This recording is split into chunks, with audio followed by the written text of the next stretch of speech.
Good afternoon and welcome to this week's Sonar Market Insights webinar. Zach Strickland, our resident market expert, is joining us here today to talk about Vnomics, our newest added data set, which is a fuel optimization solution. And what does that mean, Zach? So Vnomics, they basically are a provider of fuel optimization for anybody that's looking to basically improve their fuel utilization, fuel economy, lowering their MPG, or actually getting, or I should say, increasing their MPG, lowering their fuel consumption, anything like that in terms of people that are drivers and operators that are moving around the country. They need to figure out how to get there most efficiently without using as little fuel as possible. But they have decided that they would like to partner with us, and they've been kind enough to offer some of their data to us. And basically what this is in miles per gallon across the country, and we've organized it into markets and whatnot. And I believe we're actually developing a few more things with some of their data moving forward. But you can see that I have Sonar Sue pulled up here that gives you a quick description. For those Sonar users out there, you should have seen this pop up today or yesterday in your in Sonar, describing exactly what this is. So feel free to check out Sue up here, or Orca. And Sonar Sue will give you an explanation of, and should pop up anytime our users log in to Sonar. It's kind of first phase of Sonar Sue as an artificial intelligence tool within Sonar to bring you the updates and explanations for those that may not have seen Sonar Sue yet. Right. So here is a map of our MPG data, if you will. And the darker the blue shades basically mean the higher the MPG, which is good in relation to the rest of the customer, or the rest of the country. I'm having trouble with words. It's okay, that's what I'm here for. Yeah. I got you. So you can see up here in Chicago, you have a lot of wintry weather, traffic and congestion. You get lower MPGs in this market than you would, say, somewhere further south with less congestion, such as, southern Mississippi, where they're able to kind of roll across the road pretty rapidly. But it's interesting to see that over time, this map actually changes. And I'm going to pull up, for those of you that haven't seen this date feature that we've moved around a little bit over the past few weeks, you can actually go and see it historically and see what the map looked like on any given day. So you can actually go see where you had trouble kind of moving through the country on these days. Now, cold weather, things like that with, as your diesel has to be prevented from freezing up, fuel gelling and whatnot. So there's going to be additives involved in some of this stuff over winter, where you're going to see some of the lower miles per gallon, specifically across the northern tier. Obviously, that's not as big of a deal down here in the south. So you should see a little bit better MPG rates going down south, but you should also see them in areas where there's less congestion. You can see the Dallas market over here has lower MPG ratings than even the one out here in the West Texas market. And for those who may not be as familiar, how exactly is this calculated from Vnomics, and what are they using to get this number? So they have a device that goes onto the trucks themselves. They have thousands of users, and they are basically trying to figure out, how much fuel are they using and how many miles they're traveling, obviously. But they're also measuring a whole slew of other things that are not reported in this data itself. The only thing we're getting is total miles traveled and fuel consumed. Obviously, what they do is actually try to effectively figure out how much potential MPG are you leaving on the table. So if you're getting 6 miles per gallon with your fleet, and their device is actually going to tell you, well, you were driving inefficiently, you could have actually gotten 6.5 miles per gallon based on your driving habits and some of the, I believe, some of the routing features. So, but that is not in Sonar, that is on Vnomics. And go to their site if you'd like to learn more about that. But for our purposes, we're effectively trying to figure out where in the country people are having the most fuel efficiency, if you will. And it's kind of a proxy of weather, congestion, and other things like that that kind of slow you down a little bit. So you see over here in LA, not a high. It kind of looks familiar a little bit to the HOS 11 data. Is that a fair comparison in terms of congestion and? Absolutely. So we're actually developing a few other indices in combination with these that will help us kind of explain some of these behaviors. So we're going to figure out exactly how much of this has to do with idling, and how much of this has to do with traffic conditions, et cetera. And so we can actually break out some of these inefficiencies in these markets. But that is down the road. For today. And available on the map, available in chart form, searched by MPG. MPG. And I'm going to show you that one next. Okay. So I found a few interesting tidbits in some of this data. So I've got the MPG for the USA pulled up, and you can see that as we've moved out of, I'm going to pull this back a little bit further, pull off you so you're not in my way. And then you're going to see that there's this kind of slow decline as we enter the cooler months. A lot of that has to do with the stuff that we just talked about. One, you're going to have increasing idle times due to the fact that there's not as many loads available, but you're also going to have fuel additives and things like that that are going to decrease your fuel economy, just because of the fact that you have to have more stuff in there that's not efficient for burning. So we should see this start to tick back up over the next period of time. And you can see right here around Thanksgiving and Christmas, we see a lot of inefficiency in fuel. Some of these behaviors are quite unique to the market too. I mean, this right here, you see these little spikes that are happening in the higher volume months. These are interesting behaviors that we're actually analyzing to figure out exactly what's causing these spikes. As people are driving more rapidly, you actually lose efficiency, fuel efficiency, the faster you go over about 50 to 55 miles an hour. A lot of that fuel MPG actually goes down. So it can't always be speed, but there's obviously some sort of correlation with volume in the country as well.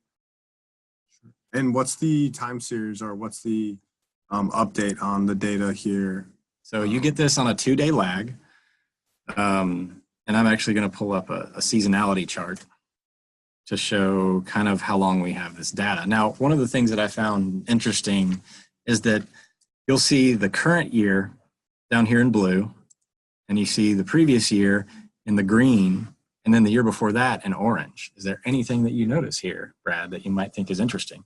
What do we got? Is that our 1617? 1617 has a higher miles per gallon, and then our 1718 has a little bit lower MPG in the same time frame. And then this year, we're actually decreasing MPG over time.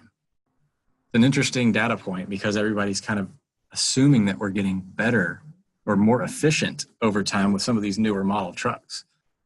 We don't have the specific answer for that yet, but we are definitely interested in seeing what we find here. But yeah, over time, MPGs are actually going down. And why MPG is important, Brad, for a carrier specifically, is fuel surcharge tables, which is the kind of the tool that carriers use to pass along the fuel costs to the customers, are pegged to a certain mile per gallon rating. So the carriers will go out, and I used to do this at my old job. You go out and you figure out exactly what kind of MPG you're getting, and you develop this fuel surcharge scale based on your average miles per gallon. And that also ties into the DOE rate per gallon, and that's how you kind of back into passing along that cost. So as you're getting less efficiency on your fuel, you're actually losing money that you're trying to pass along. So if your fuel surcharge table is based on you getting 6.7 miles per gallon, which has been kind of industry standard for a little while, and your fleet is actually getting about 6.4, you're actually missing out on some revenue that you should be getting. And about 5 to 10% of revenue on average in a company is fuel surcharge based. So when you're talking about companies that operate on a good day on like a 5 to 10% margin, Right. Every percent of fuel that you can get back makes a huge difference to your bottom line. So that's why the MPG is pretty important, and it's actually pretty interesting to me to see that this is actually, we're getting less efficiency over the last couple of years. Yeah, that is interesting, and I'm definitely, stay tuned on this. I know we're going to do a lot more with this data, but I think that's a nice segue as well to go into some of the TCA data that are not quite yet. Maybe not a good segue. Maybe we want to look at LA first. So hang tight on that. Yeah, sorry, I didn't let you know that I was going to do this. It's okay. Extra little tidbit on the MPG. So the other way to look at this data too, other than comparing it to some of our other indices, which we will do later, maybe not today, but you can actually see markets have their own identities. And that's something you could see in the map that I showed you earlier, but this kind of helps us visualize it a little bit more. So notice is that on these, this is the LA MPG rating for that market. And you see these big spikes. Well, this is actually Sundays. These are Sundays in Los Angeles. So you see this huge jump of MPG. And down here in green, you'll see the Atlanta market. Again, you're thinking two big cities, two very congested cities at that, and they have this opposite pattern of how to behave. So if I'm an asset-based carrier and I'm looking at some of this data and I'm saying, wow, I actually can operate more efficiently in Los Angeles on Sundays. Why is that? And most carriers know this, or most of the drivers know this. There's no traffic in LA on Sunday, or there's a lot less traffic on Sunday. So a lot of them are actually coming into the market without the congestion. So they're trying to get to their destinations more rapidly. In Atlanta, they're basically just driving, then they're idling. So they're sitting there waiting on the loads. They're ready to go. Los Angeles, they're getting to where they need to go, doing a lot of their traveling on Sunday. And then on Monday, they're idling more because they're picking up their freight or delivering their freight, either one. So I find it interesting, especially as we kind of develop more or dig more into this data, we're seeing a lot of unique kind of behavior patterns that even though you can kind of have this similar situation in every market, and you think Atlanta and Los Angeles shouldn't be too discrepant, you can actually take advantage of operating in each city. Probably save you some money. Yeah. Well, and I think it's a nice, metric and data set for some of our Sonar users and prospects that are smaller, mid-sized, that may not have access to some of the data and information that some of the large national carriers use. So a good benchmarking data set, if you will. Absolutely. As you look at, moving into markets, certainly, looking at volume, market share, things like that from a load tender standpoint, and then overlaying with, potentially we'll call it your risk, if you will, or your advantages from a fuel perspective. So definitely interesting there. And now maybe we'll switch lanes really quick to show some.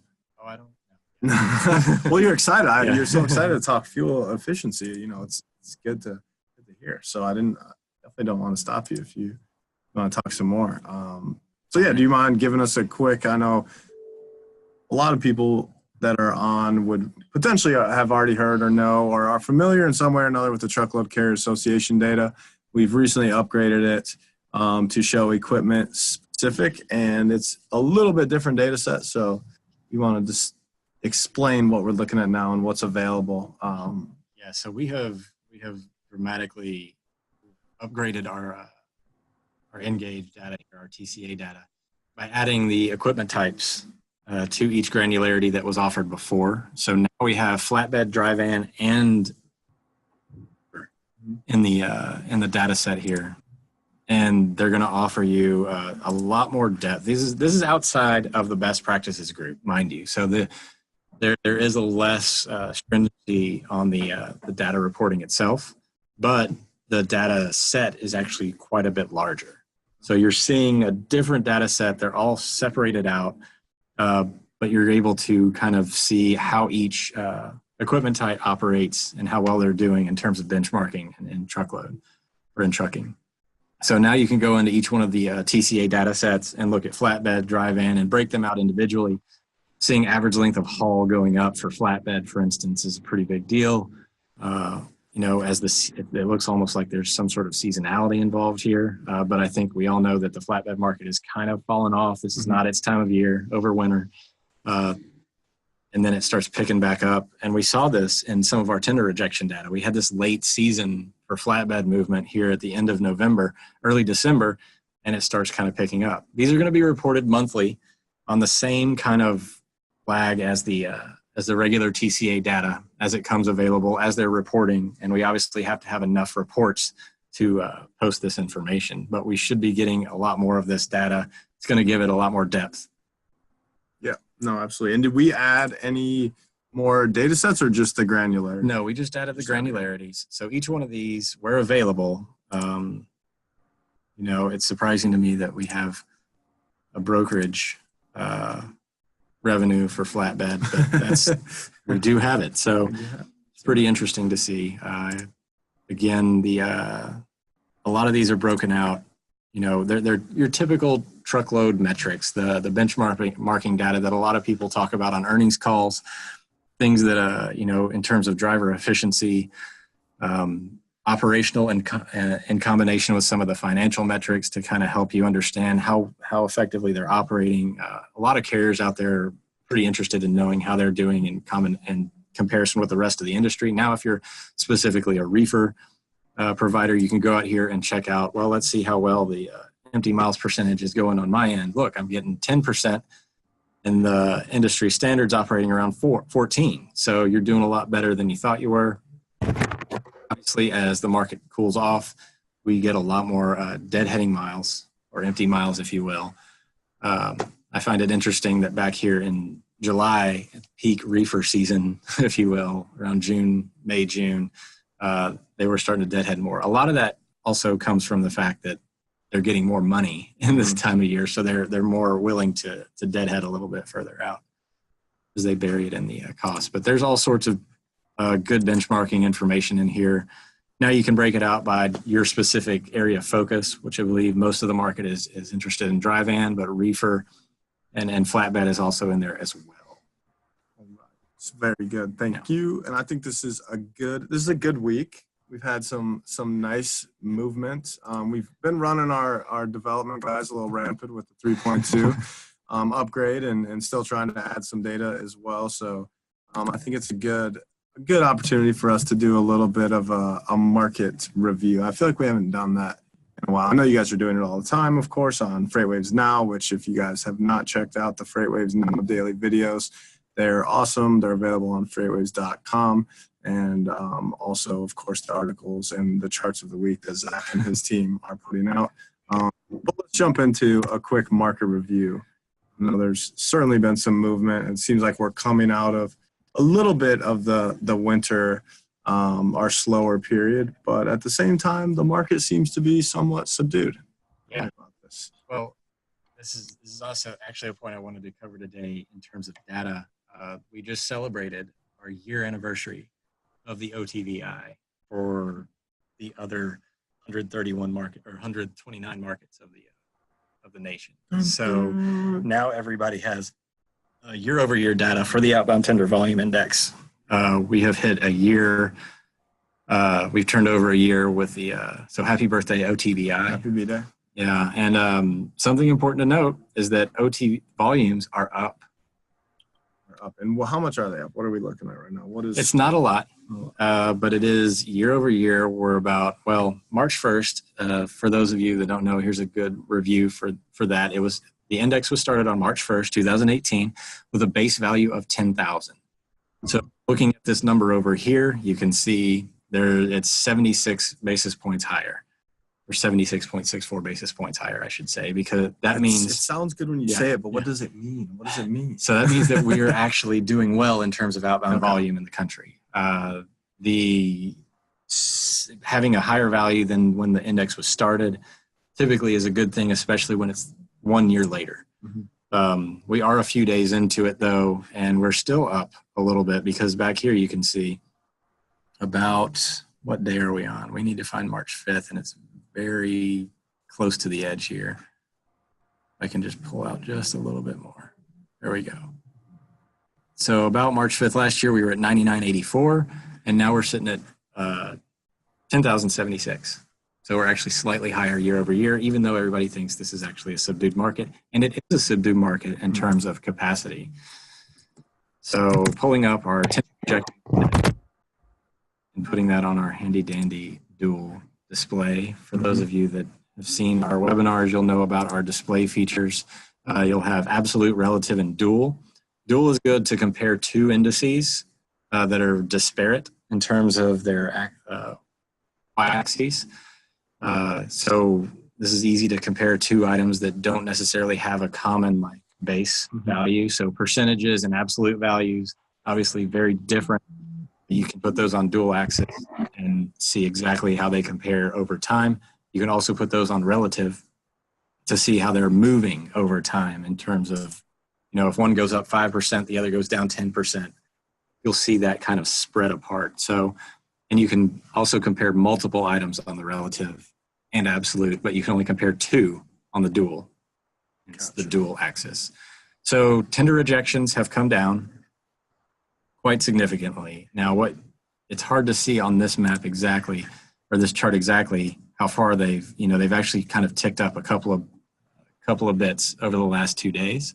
So tender rejections are starting to they almost look like they've kind of bottomed for a minute, but they haven't decided whether or not they're going to go all the way back up again. But volumes are up, and a lot of this has to do with market balance. Over the last year or so, or I guess 8 to 9 months, most of the volume has been originating out of Southern California with all the tariffs and everybody kind of pulling all this freight into the country, trying to get in front of those tariffs. We've had record container volumes come into the ports of Los Angeles and Long Beach over the last year. And that was still high in January relative to the year before. So they have come down, but they're still they have been relatively high. So that means there's a lot of potential freight sitting in Southern California. But the thing is, carriers know exactly where this freight is coming from. I was going to say, you took my next question. So what types of things drive? I know you and I, or you've talked to me about having kind of equilibrium in capacity, if you will. And even though there's high volumes, if it's equally distributed across the country and there's no events, whether they be seasonalities or natural disasters or anything like that happening to affect the natural freight flows, if you will, then we can kind of operate at a norm, if you will, in terms of volatility. So basically, if everybody sees it coming or they have enough kind of lead time, what the port does effectively is it kind of acts as a regulator valve, only allowing so much freight to enter the market at one given time. It's limited by the fact that they can only offload so much freight, and it takes a long time to kind of process that freight and get it into the United States because it has to go through customs processes and whatnot. Then it either has to get drayed from the port. That takes another good bit of time because it has to get moved out of the port area into a DC or a transloading facility. So that process actually takes weeks to do. And as that process is limited, that means that carriers have time to adjust to this. So they get their accounts and their customers are all calling them and saying, hey, here in a few weeks we're going to have all this freight. So they have enough lead time. Whereas you get like a hurricane entering the market, or hey, we misforecasted the volumes this year for demand and retail, we need a truck today. That kind of stuff really acts more it really impacts the freight market more significantly than say an increased amount of port volume, because it takes a few weeks for that freight to get over here, so the shippers already know it's coming. Then it takes another little while for it to get off the port into a facility. So they have all this lead time to kind of plan and prep. They notify their carriers. The carriers know what's going on. And you can see here in the orange line, this kind of steady increase of volume. Like you've had a few kind of sharper upticks, and then tender rejections kind of follow that after a while because capacity has obviously left the market, and then it adjusts. And so volume comes back down, capacity comes back down, et cetera. So volume can actually lead it if it's moving fast enough. Now, over a period of time, though, you see the tender rejections are stabilizing because everybody's positioned out there. They're ready for this. They've seen it coming. And most of this freight is moving intra-regionally. So pulling up our heat map of the one of my favorite indices, the head haul index. You want to tell them what the head haul index is while I pull it up? The head haul index, Zach, is based on all of these transactions that we're tracking. We do receive origin and destination points. So we've drilled them down to these 3-digit zip regions within SONAR to basically provide our users an understanding of loads being tendered for pickup in that market and loads being tendered for delivery in that market. So we created this head haul index by taking the outbound loads being tendered and subtracting the inbound loads to give you an understanding of the load volume makeup. So in the Our darkest blue regions here is showing our largest difference in outbound volumes compared to inbound delivering volumes. And in our darkest red regions, so Stockton, California up there, in Northern California and Phoenix and Miami, we're showing what I like to refer to as consumer markets, or markets that have they consume. They right. maybe don't make anything. They don't make anything. So they have a lot of trucks and freight and shipments delivering into those markets, which creates, an imbalance of capacity. There's a lot more capacity in that market as it pertains to the available outbound freight out of there. Yeah. Basically, shippers can get a good deal on these red markets.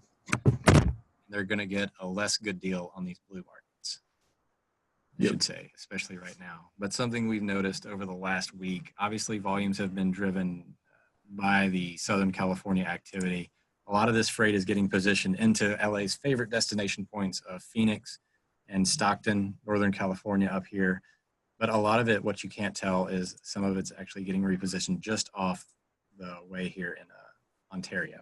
But there's such a heavy amount of outbound coming out of Ontario, it's accounting for that and covering it up. And I think an interesting thing, too, is if you look at, we're seeing a little surge out of Chicago, it looks like, in the surrounding areas, but some of the largest markets, Atlanta, it doesn't seem, kind of to the earlier point, there's not much distribution across the country, and capacity is all flooded to the West Coast, basically. Yeah, right now it is. I should make this today's date. That'd be ideal. You see how it changes. Nice. Changed a little bit. So we do have probably a better way to look at this on a daily basis is through the weekly change, or the deltas, 2-week change or whatever. This is going to tell you where the markets are changing. So LA has actually become a little bit more inbound. It's lost 17 points over the last week versus this week. So that means that you're starting to see that market move more into balance, where it was significantly head haul. It's still significantly head haul, but you're getting more inbound in relation to outbound in the LA market, or the outbound is simply just decreasing, which is something we expect to happen as the volumes start to kind of be pushed out of that network. But that being said, the rest of the country too has had increasing volume. So it's actually coming from more. You see the OTMS tree here. And Brad, do you want to explain the OTMS tree that I pulled up? Yeah, I love this. You asking me questions. I know. It's so refreshing. I'm just seeing if you've been paying attention. Give the people what they want. Yeah. I've heard they want to hear my voice. It's great to finally be heard. Yeah. I'm giving you your chance.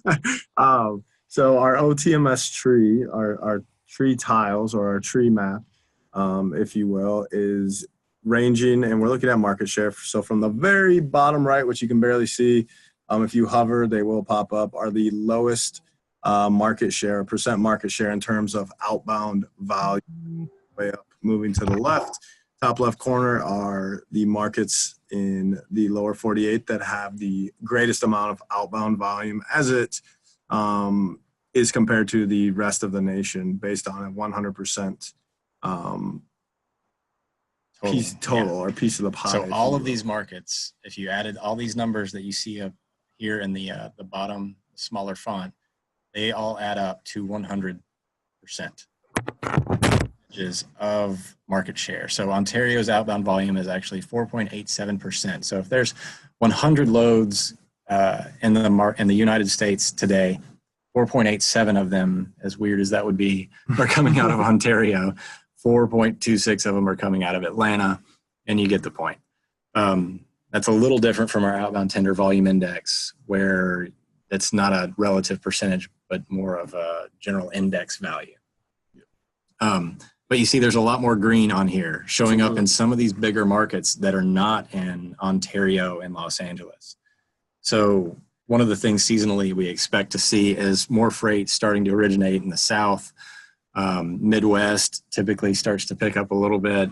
Just in general across the country, we should start to see a lot more volume kind of show up. We should be seeing more green on this map in March than we did in February. Sure. A lot of February was this kind of neutral color, this grayish green color down here. Yep, and we're looking at the large percentages are day over day change. So showing that Ontario's outbound volumes increased, or their market share, has increased 2.4% day over day. Yeah, and this is a good way to see emerging markets in the country. So for brokers and carriers out there, you can actually kind of get a heads up on which markets are starting to either dwindle or kind of die down like Los Angeles is, or the ones that are starting to show up in these, kind of lighter greens. Nashville, Tennessee looks like it's picking up quite a bit uh, over the last week or so, or day over day. That's good. I think we're right at time. We're pushing close up on time. So I believe we may have a couple questions. Typical to our usual format, we'll definitely hang around here. We have one question actually about Vnomics, but for those that may be signing off, we'll hang around here for another 5 minutes to answer questions if you have any. So please use the chat section on your Zoom or launch meeting, your Zoom, and ask us questions if you'd like to. And it looks like we have one here about the Vnomics data, curious about the audience and intended outcome or use of that data. The audience is probably to your, obviously to your carriers or operators out there, your independent owner operators. You're basically looking for markets where you're finding the least or most fuel efficiency. There's little tidbits of data in there, like I was showing you with the Los Angeles, the behaviors there. If you don't know that Los Angeles is congested, that's obviously a different issue, but how you can kind of see some of these data points. I mean, such as, in any given city, actually, they all have their own unique kind of operating behaviors. So you can use these to kind of, if you're trying to look at how, say you're a regional carrier and you're trying to look at how to operate in Chicago, in just the Midwest, you're moving between Milwaukee and Chicago all day.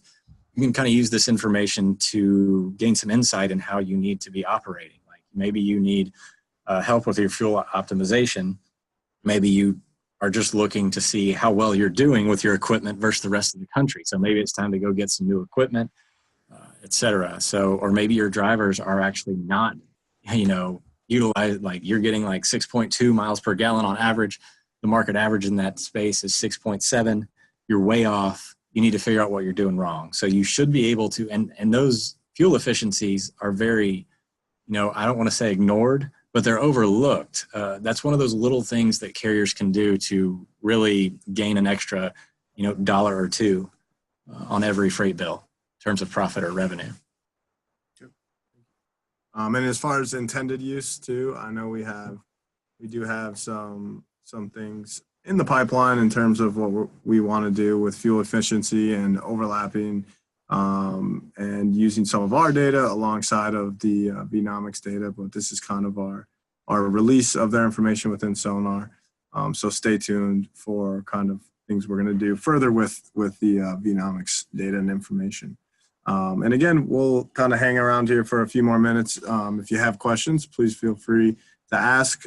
If you would like to reach out directly, you can find us at www.freightwaves.com/sonar and contact us there. If you'd like to see SONAR further via a live demo, we're available to do so. And again, our website, freightwaves.com, to view some of the FreightWaves Now videos from Zach and his team are very insightful. So I encourage you to go check those out if you haven't already.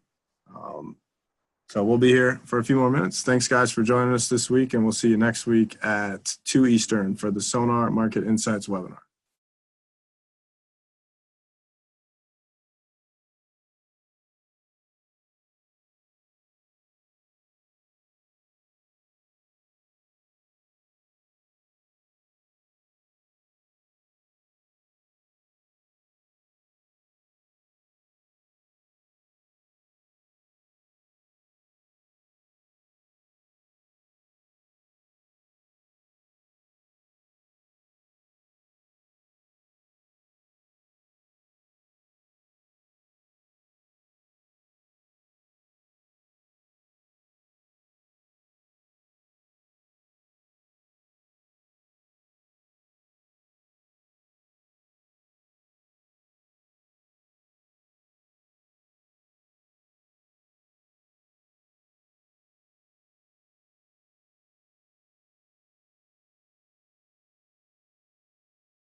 All right. Thanks again for joining us, guys. Zach and I are going to go ahead and sign off. We'll see you again next week, 2 Eastern, for the Sonar Market Insights webinar. Thanks again for joining us. Thanks, guys.